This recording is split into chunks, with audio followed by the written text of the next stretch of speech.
বিশ্ববিদ্যালয়ের ক্লাসরুম আর সেটাই নাকি বিয়ের আসর। বিভাগীয় প্রধানের সঙ্গে প্রথম বর্ষের ছাত্রের বিয়ে, এবং যেমনটা জানা যাচ্ছে যে হরিণঘাটা ক্যাম্পাসের ঘটনায় ভিডিও ভাইরাল হয়েছে ইতিমধ্যেই। তদন্ত শেষ না হওয়া পর্যন্ত শিক্ষিকাকে ছুটিতে পাঠানো হয়েছে। এ বিষয়ে আরো বিস্তারিতভাবে কথা বলবো। টেলিফোন লাইনে রয়েছে প্রতিনিধি সুবল মজুমদার।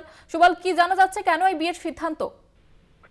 দেখো, এটা গত পরশুদিনই নজরে আসে বিশ্ববিদ্যালয় কর্তৃপক্ষের, যেটি হচ্ছে যে ক্লাসরুমের মধ্যে প্রথম বর্ষের এক ছাত্রের সঙ্গে ডিপার্টমেন্টালের হেড যে এইচওডি তিনি একটি বিবাহের ভিডিও সমাজ মাধ্যমে ছড়িয়ে পড়ে। সেখানে দেখা যায় যে ওই শিক্ষিকা ছাত্রটিকে গলায় মালা পরাচ্ছেন এবং ছাত্রটি সিঁদুর দিয়ে তার মাথা রাঙিয়ে দিচ্ছেন, এবং এই দৃশ্য যখনই সমাজ মাধ্যমে বেরিয়ে পড়ে হইচই শুরু হয়ে যায় এবং পাশাপাশি সমালোচনার ঝড় উঠতে থাকে।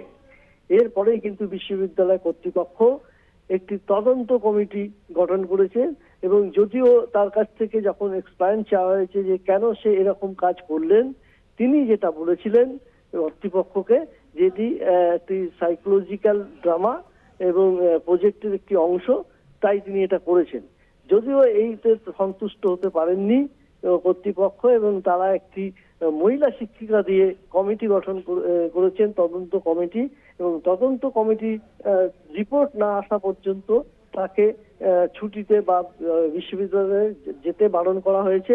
এখন দেখার এই তদন্ত কমিটি এই যে ঘটনায় কি কেন ঘটলো, কেন কর্তৃপক্ষকে না জানিয়েই তিনি এরকম একটি কাণ্ড ঘটালেন, তা নিয়েও কিন্তু প্রশ্ন উঠছে। এবং ইতিমধ্যে ওই মহিলা শিক্ষিকা দ্বারা তদন্ত কমিটি সম্পূর্ণ তদন্ত শুরু করেছে। তদন্ত শেষ হলে তারপরে যথাযথ ব্যবস্থা নেবেন বলে কর্তৃপক্ষ জানিয়েছেন।